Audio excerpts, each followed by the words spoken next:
Is Khalil coming? Khalil, come on.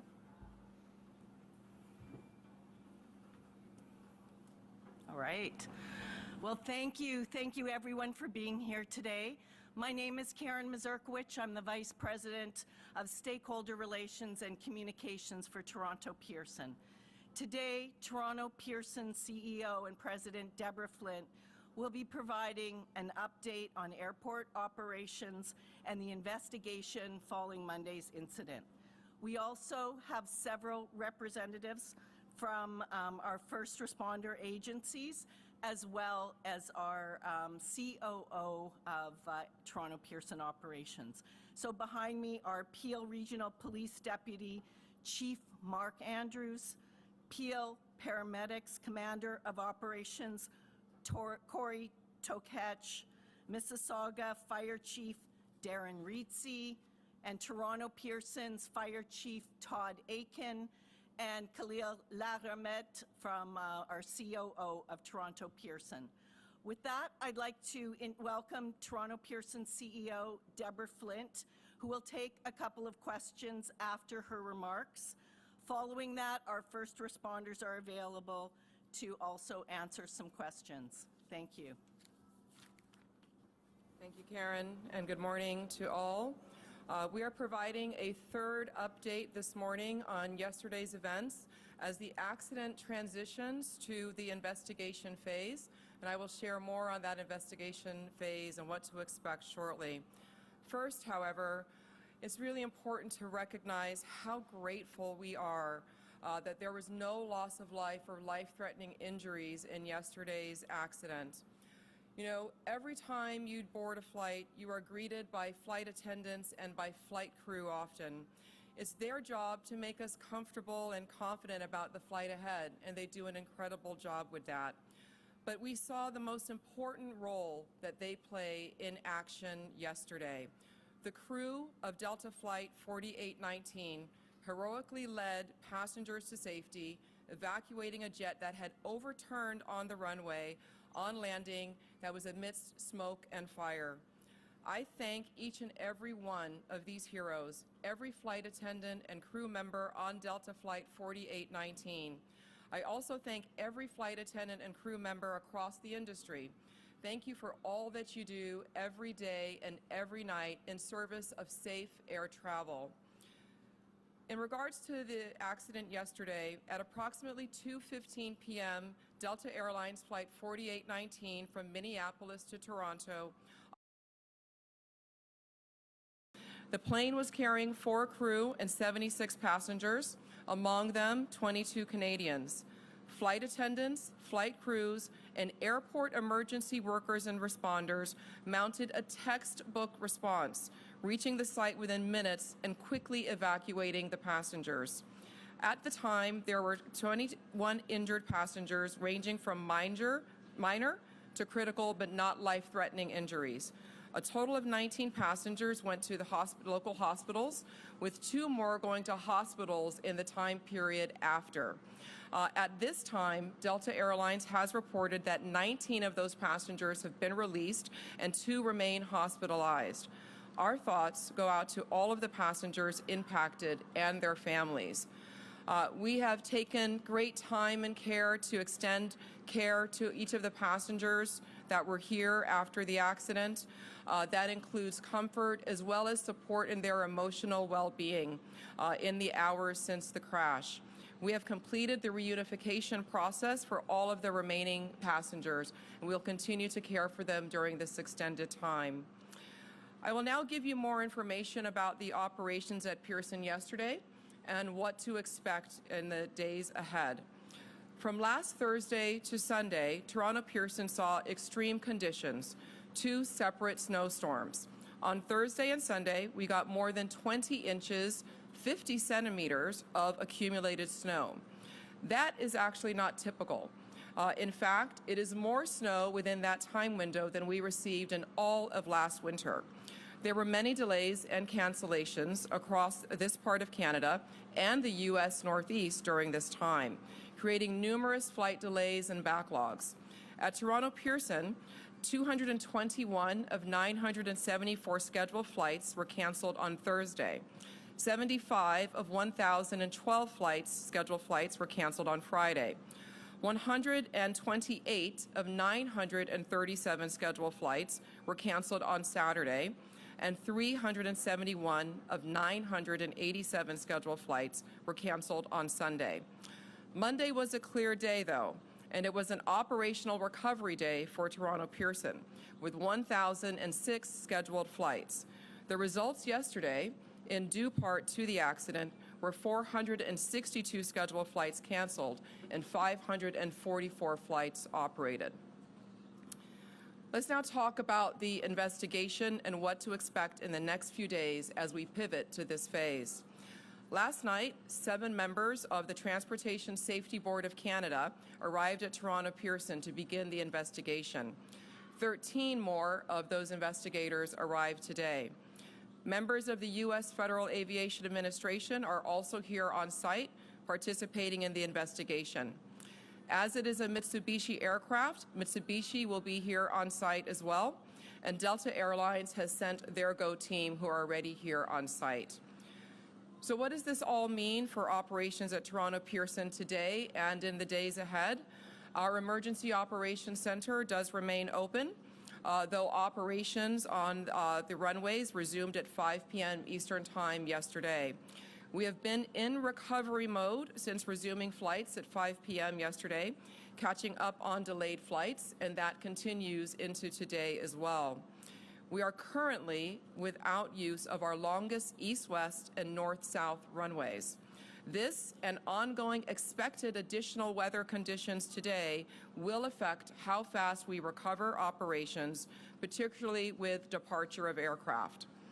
We do expect that the investigators on site will be reviewing the aircraft on its current configuration on the runway for the next 48 hours. And we are looking to get to support that investigation and the removal of that aircraft off the runway, at which point we can do our inspections and then return that runway into service.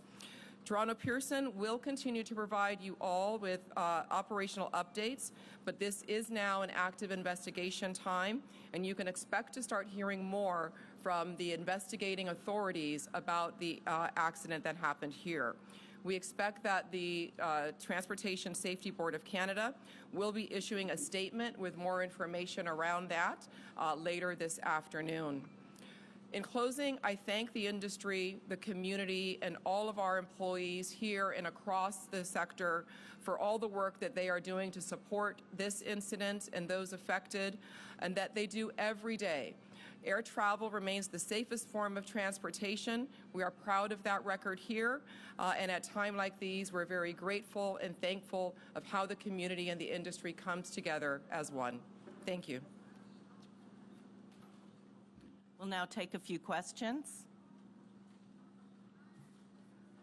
Folks maybe can come up to the mics if possible, or if there's a mic in the audience.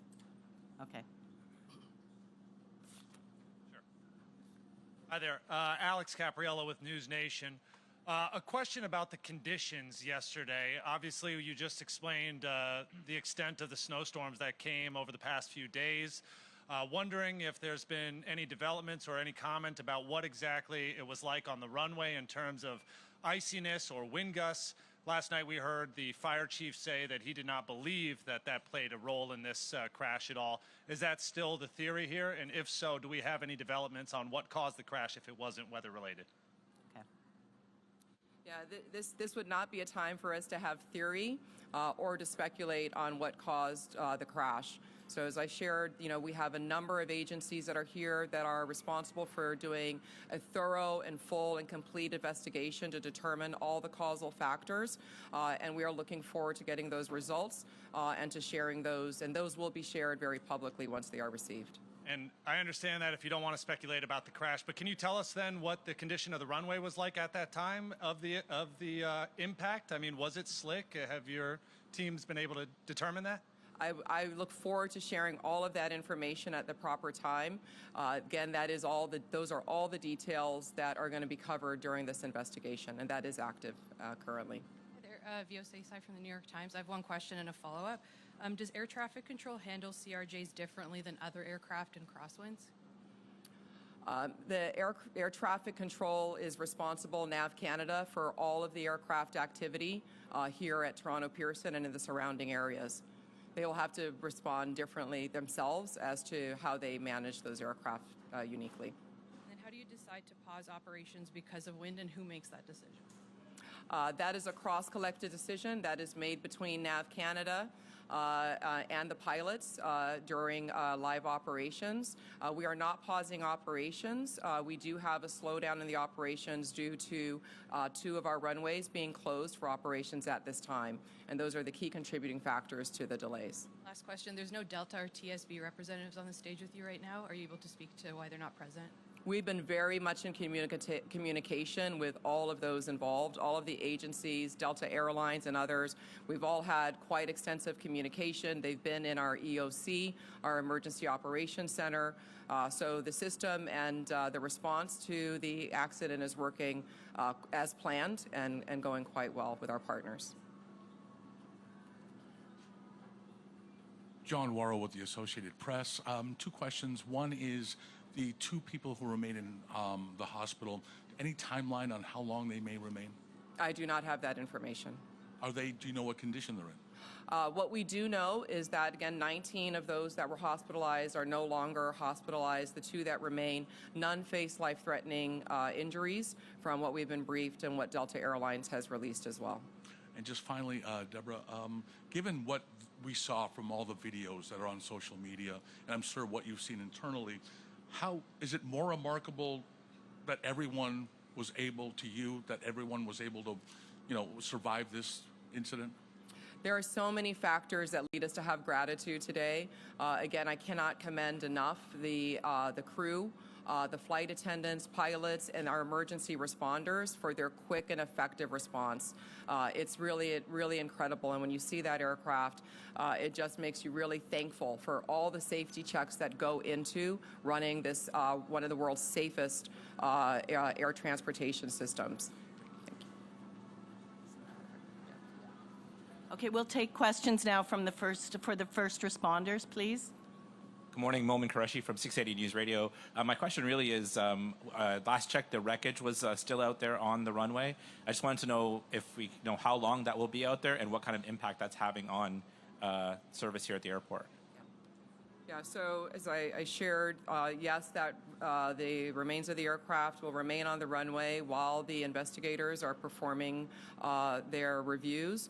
We expect that could be about 48 hours. And so until that time, 2 of our runways will remain closed, and that is affecting the volume of traffic that we're having. So passengers should be looking and working with their airlines, checking our website for information on delays and potential cancellations as well for the next several days. Just as a follow-up to that, then, I've been upstairs, as many of us have, talking to passengers, and many of them, most of them, all of them really are understanding of the ripple effect, but are extremely frustrated by the lack of information or conflicting information. So just what do you say to your passengers right now who are trying to get themselves on flights to their destinations but are left feeling frustrated by conflicting information or a lack of information? We are here very much at the airport to support and provide passenger care for people that might find themselves here at their airport and have their flights disrupted. So we'll continue to provide that customer care for them. But in the interim, please do check with your airlines, check your website, and check your apps for your most updated flight information. Thank you. We'll move now to questions to the responders. Thank you. Yeah, sure. It's Shauna with City News. Can you talk a little bit about the response, how long it took fire trucks to get to the plane, and can you talk a little bit about the flame that we saw in the video and the smoke, and was it easy to put out? And just really take us through the response. All right, Todd. Yeah, thank you for the question. The actual time, it was a very quick response from Toronto Pearson Fire Emergency Services. Upon arrival, the crew did witness spot fires. They were able to quickly knock down the spot fires using the aircraft rescue firefighting apparatus. Once the fires were knocked down, the crews did make entry and perform primary search and rescue. The passengers were all evacuated, and then they were taken to a secondary location at Station 2, for triage with our mutual aid partners. Just a quick follow-up. Can you describe what it was like? Because we've seen videos of the passengers hanging upside down in their seatbelts. Can you maybe just describe what it was like to get these people, you know, hanging, cut down, and out of the plane? I believe that most of the passengers self-evacuated at that time, and upon arrival, they were being escorted to a second location.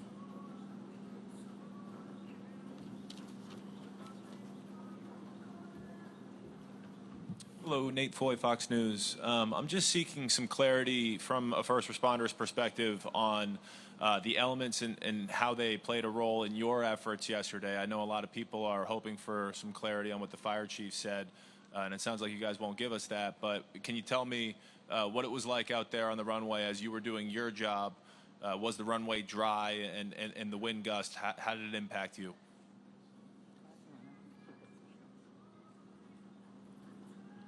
And like we mentioned, it's very early to make any conclusions. I know I provided a little bit of information yesterday for transparency. Today, now we have an active investigation. Therefore, any of those questions would have to be directed toward Transportation Safety Board.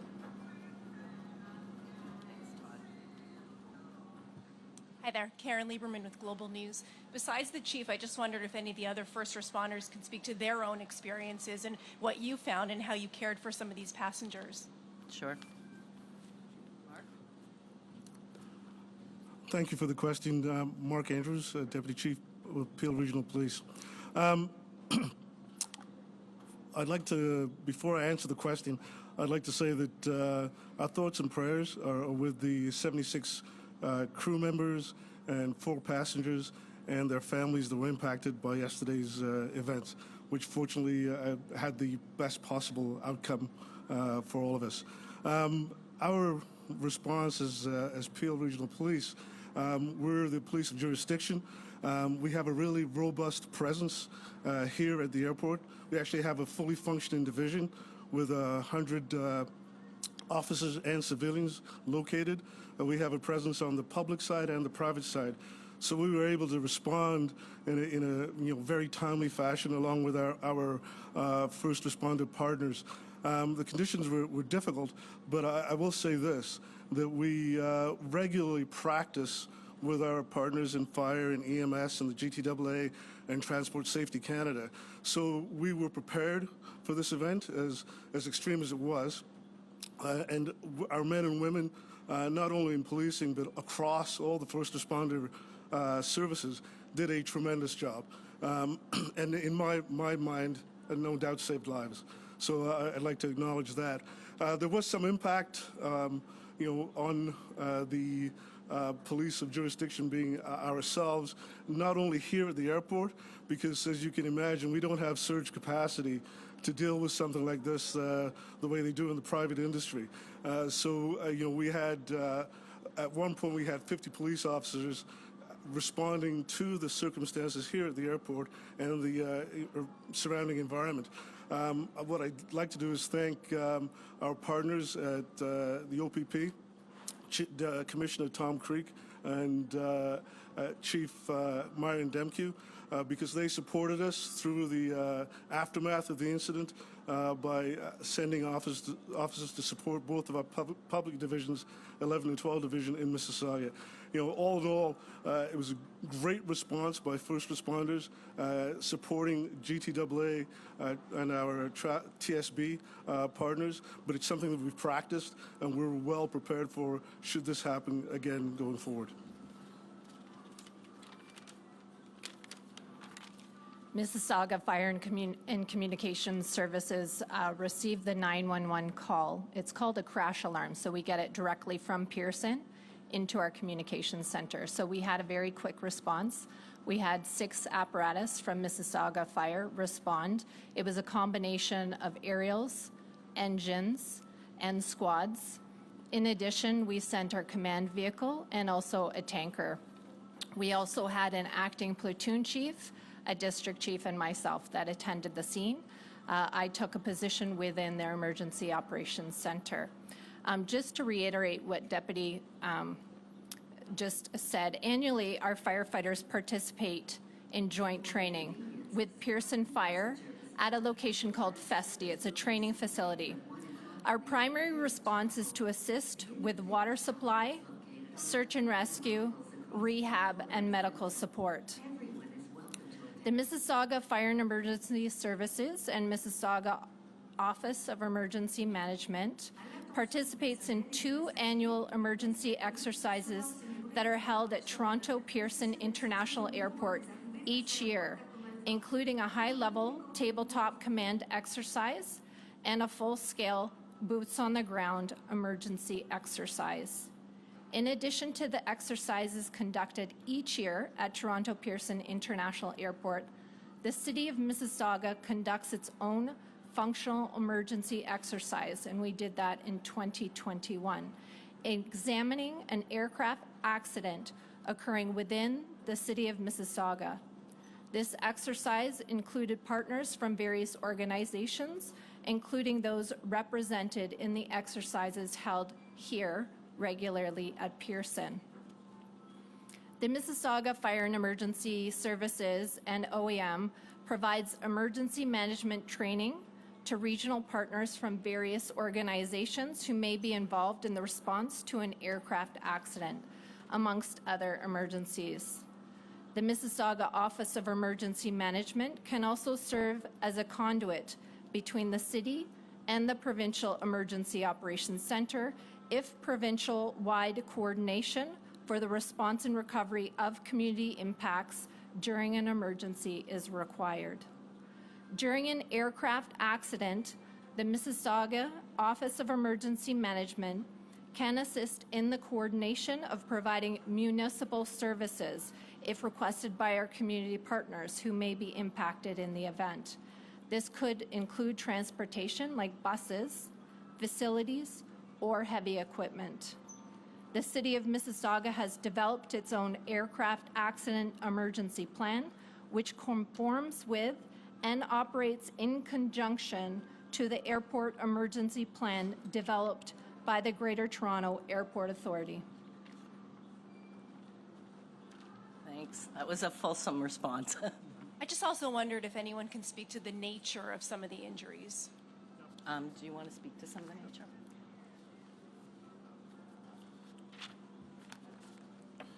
Good afternoon. My name is Corey Takach. I'm a commander of operations within Peel Regional Paramedic Services.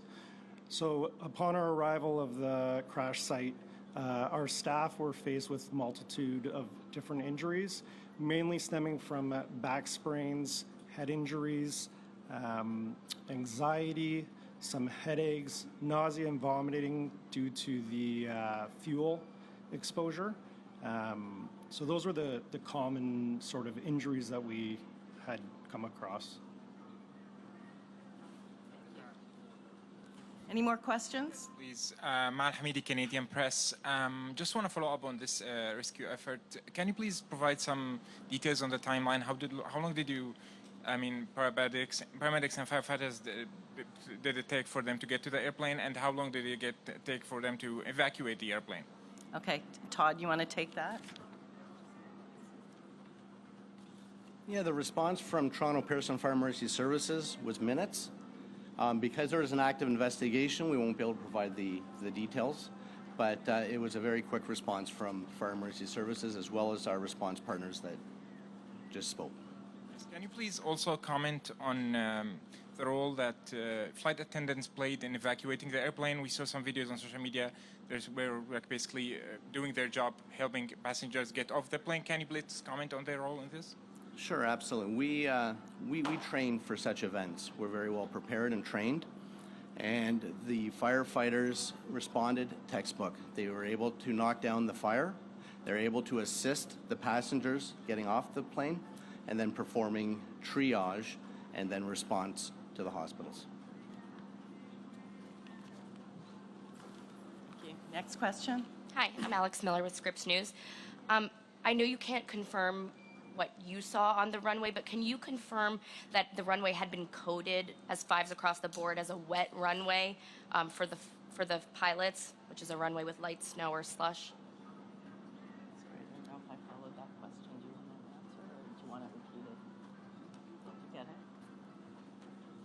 Yeah, like I mentioned earlier, because there's an active investigation, that will have to be directed towards the Transport Safety Board, please.